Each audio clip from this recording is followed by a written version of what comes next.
আপনি আসলে কে? আপনার নাম, পেশা, সামাজিক স্ট্যাটাস এটাই কি আপনি? নাকি আরেকটা গভীর সত্তা আছে আপনার ভিতর, যেটা আপনি কখনোই চেনেননি? আমরা প্রতিদিন আয়নার সামনে তাকাই, কিন্তু কখনো নিজের আত্মায় তাকাই না।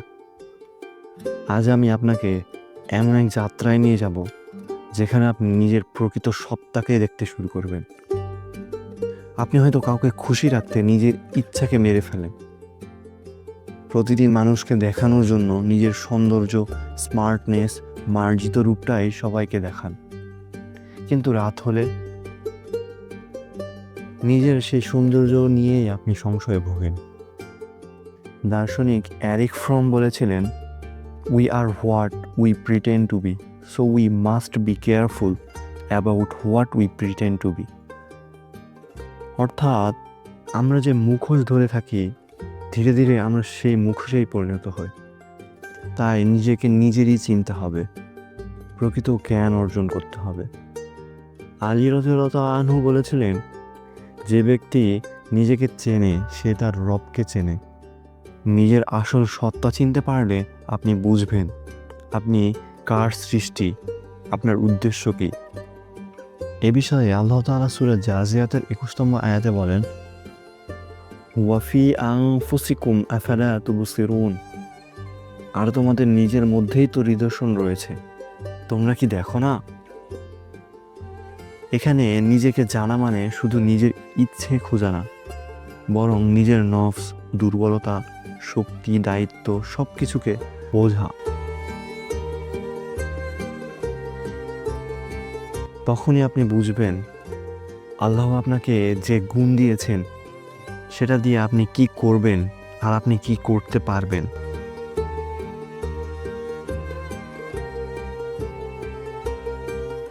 দস্তয়েভস্কি বলেছিলেন, the mystery of human existence lies not in just staying alive but in finding something to live for.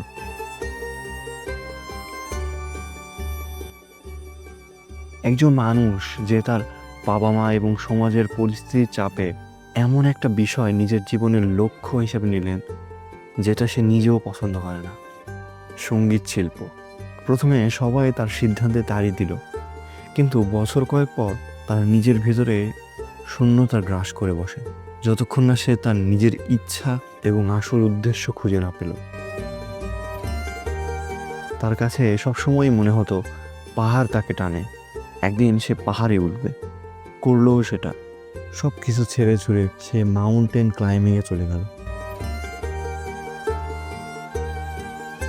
এটা হলো স্টেফ ডেভিসের গল্প, যিনি প্রথম নারী থালাতে ওয়াল রুটে ফ্রি ক্লাইম্বিং সম্পূর্ণ করেন। কিয়ারকেগার্ড বলেছিলেন, anxiety of dizziness of freedom.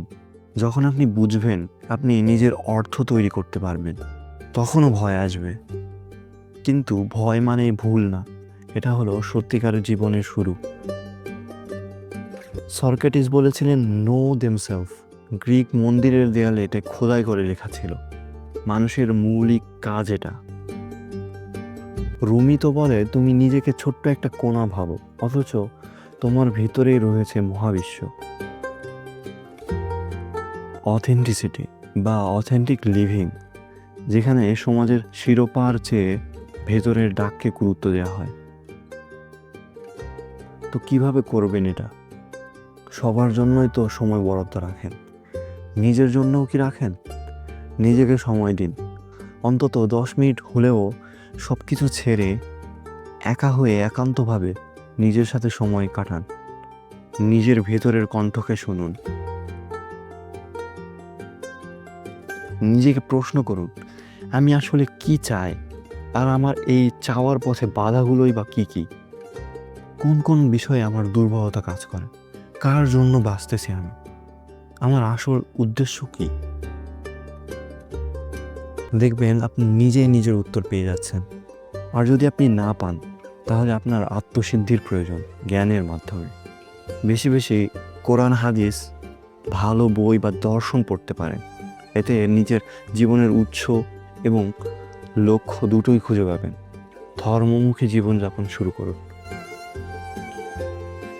যে সকল কাজ আপনার মূল্যবোধের সাথে যায় না সেগুলো পোয়াইটলি না বলুন। সৎ সম্পর্ক তৈরি করুন, যাদের সাথে আপনি কোনো মুখোশ ছাড়াই থাকতে পারেন। তাদেরকে আপনার স্মার্ট মার্জিত রূপ প্রকাশ করতে হয় না, যারা আপনাকে আপনি হিসাবেই ভালোবাসে।